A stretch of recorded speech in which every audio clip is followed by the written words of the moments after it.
விவசாயிகளுக்கு முக்கியமான அப்டேட் நண்பர்களே. கூட்டுறவு வங்கியில பயிர்க்கடன் வாங்கியிருந்தா இப்போ தள்ளுபடி அறிவிச்சிருக்காங்க.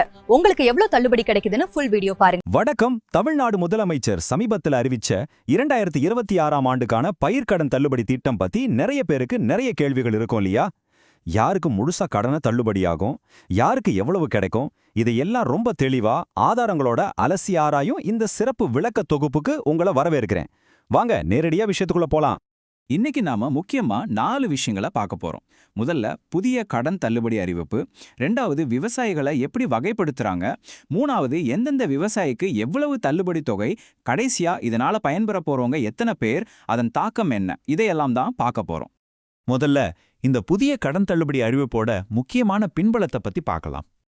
எந்த ஒரு அரசு திட்டத்துக்கும் தேதிகள் ரொம்ப முக்கியம் இல்லையா? அதன்படி பார்த்தா மே 1, 2025 இருந்து பிப்ரவரி 28, 2026 வரைக்கும் கூட்டுறவு வங்கிகள்ல வாங்கிய கடன்களுக்கு மட்டும்தான் இந்த திட்டம் பொருந்தும். இதை நீங்க கண்டிப்பா நோட் பண்ணிக்கணும். இன்னொரு சுவாரஸ்யமான விஷயம் என்னன்னா, டிசம்பர் 28, 2025 அன்னைக்கு ரிசர்வ் வங்கி ஒரு முக்கியமான வழிகாட்டுதலை வெளியிட்டிருக்கு. அதன்படி இந்த தள்ளுபடி தொகையை அரசாங்கம் வெறும் 45 இருந்து 65 நாட்களுக்குள்ள வங்கிகளுக்கு முழுமையா செலுத்திடணும். இது அரசுக்கு இருக்கிற ஒரு மிக கடுமையான காலக்கெடுன்னு தான் சொல்லணும்.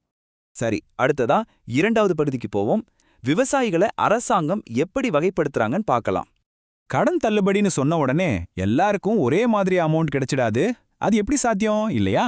அதனால அரசாங்கம் விவசாயிகளை நிலத்தோட அளவை வச்சு பிரிக்கிறாங்க. உங்ககிட்ட 2.5 ஏக்கருக்குள்ள, அதாவது 1 ஹெக்டேருக்குள்ள நிலம் இருந்தா நீங்க குறு விவசாயி. அதுவே 2.5 ஏக்கர்ல இருந்து 5 ஏக்கர் வரைக்கும் நிலம் வச்சிருந்தா நீங்க சிறு விவசாயி கணக்குல வருவீங்க. இந்த ரெண்டுக்கும் உள்ள வித்தியாசத்தை நாம தெளிவா புரிஞ்சுக்கணும். ஏன்னா இதுதான் இங்க கேம் சேஞ்சர். 3வதா இன்னொரு பிரிவும் இருக்கு. ஒருவேளை நீங்க 5 ஏக்கருக்கு மேல விவசாய நிலம் வச்சிருந்தா நீங்க பெரு விவசாயி பட்டியல்ல வருவீங்க. ஆக முதல்ல உங்க நிலத்தோட அளவை வச்சு நீங்க எந்த பிரிவின் கீழ் வரீங்கன்னு ஒரு முடிவுக்கு வந்துடுங்க. இதை வச்சுதான் உங்களுக்கான தள்ளுபடி எவ்வளவுன்னு முடிவாக போகுது. இப்போ 3வது மற்றும் மிக முக்கியமான பகுதிக்கு வந்திருக்கோம். தள்ளுபடி தொகைகள் எப்படி கணக்கிடப்படுதுன்னு பார்க்கலாம். இதுல ஒரு ஆச்சரியமான விஷயம் என்ன தெரியுமா? நீங்க ஒரு குறு விவசாயியா இருந்து, அதாவது 2.5 ஏக்கருக்கும் குறைவான நிலம் வச்சிருந்து 50,000 ரூபாய் வரைக்கும் கடன் வாங்கியிருந்தா உங்களுக்கு 100% தள்ளுபடி. ஆமாங்க, நீங்க ₹1 கூட திருப்பி கட்ட வேண்டாம். ஆனா அதே 50,000 ரூபாய் வரைக்கும் வாங்கிய கடனை ஒரு சிறு விவசாயி வாங்கியிருந்தா அவங்களுக்கு 50% மட்டுமே தள்ளுபடி கிடைக்கும். நிலத்தோட அளவு எப்படி தள்ளுபடியை தலைகீழா மாத்துதுன்னு பாத்தீங்களா? இப்போ கடன் தொகை அதிகரிக்க அதிகரிக்க தள்ளுபடி எப்படி சறுக்கிக்கிட்டே வருதுன்னு கொஞ்சம் கவனியுங்க. நீங்க வாங்கிய கடன் 50,000லிருந்து 60,000க்குள்ள இருந்தா குறு விவசாயிக்கு 40,000 ரூபாயும் சிறு விவசாயிக்கு 20,000 ரூபாயும் தான் தள்ளுபடி கிடைக்கும். அப்படியே அந்த கடன் 70,000லிருந்து 80,000க்குள்ள போகும்போது தள்ளுபடி முறையே 20,000 மற்றும் 10,000ன்னு சடுதியா குறையுது. இன்னும் சொல்லப்போனா கடன் தொகையானது 90,000லிருந்து 1,00,000 நெருங்கும் போது குறு விவசாயிகளுக்கு வெறும் 10,000 ரூபாயும் சிறு விவசாயிகளுக்கு வெறும் 5,000 ரூபாயும் தான் தள்ளுபடியாகும். என்ன சொல்ல வராங்கன்னு புரியுதுங்களா? அதிக கடன் வாங்கினா தள்ளுபடி விகிதம் படிப்படியா குறைவாக்கப்பட்டு ரொம்பவே கராராக வடிவமைக்கப்பட்டிருக்கு. சரி, ஒருவேளை நீங்க 1,00,000க்கு மேல கடன் வாங்கியிருக்கீங்க, அல்லது நீங்க 5 ஏக்கருக்கு மேல நிலம் வச்சிருக்கிற ஒரு பெரு விவசாயியா இருக்கீங்கன்னு வச்சுப்போம். உங்களுக்கான தள்ளுபடி எவ்வளவு தெரியுமா? ஒரே ஒரு நிலையான 5,000 ரூபாய் மட்டும்தான். அதுக்கு மேல ஒரு பைசா கூட கிடைக்காது. உங்க கடன் தொகையோட அளவு எவ்வளோ பெருசா இருந்தாலும் இந்த 5,000 ரூபாய் தள்ளுபடி மட்டும்தான் வழங்கப்படும்னு அரசாங்கம் ரொம்ப திட்டவட்டமா சொல்லிட்டாங்க. கடைசியா 4வது பகுதி, ஒட்டுமொத்த பயனாளிகள் மற்றும் இதனால என்ன தாக்கம் ஏற்பட போகுதுன்னு பார்க்கலாம். 14,22,555. ஆமாங்க, நம்பவே முடியலல.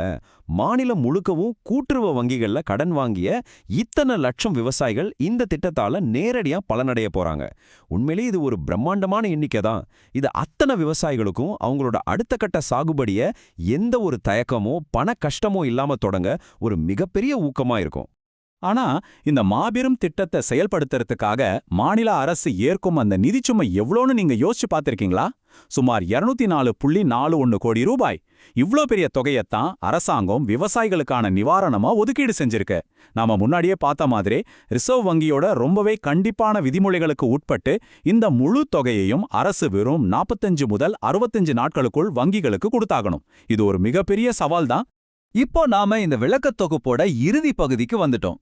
இப்போ உங்ககிட்ட நான் ஒரு கேள்வி கேட்க விரும்புறேன். இந்த வழிகாட்டுதல்கள் எல்லாம் பார்த்ததுக்கு அப்புறம் உங்க நிலத்தோட அளவென்ன, நீங்க வாங்கிய கடன் தொகை எவ்வளவு, அதன் அடிப்படையில உங்களுக்கு எவ்வளவு ரூபாய் தள்ளுபடி கிடைக்கும்னு உங்களால இப்போ துல்லியமா கணக்கிட முடியுதா? உங்க கணக்கீட்ட அப்படியே கமெண்ட்ல சொல்லுங்க. அதோட இந்த மாதிரி சரிவு விகித தள்ளுபடி முறை உண்மையிலே அடிமட்ட விவசாயிகளை கைதூக்கி விடுமா அப்படிங்கறத பத்தியும் கொஞ்சம் சிந்தியுங்கள். இன்னொரு சுவாரஸ்யமான விளக்கத் தொகுப்பில் உங்களை சந்திக்கிறேன். நன்றி. இந்த வீடியோ உங்களுக்கு பிடித்திருந்தால் லைக் செய்யுங்கள், உங்கள் நண்பர்களுடன் ஷேர் செய்யுங்கள். செல்வ பாலாஜி இன்ஃபோ ஹப்பை சப்ஸ்கிரைப் செய்து ஆதரவு அளிக்குங்கள்.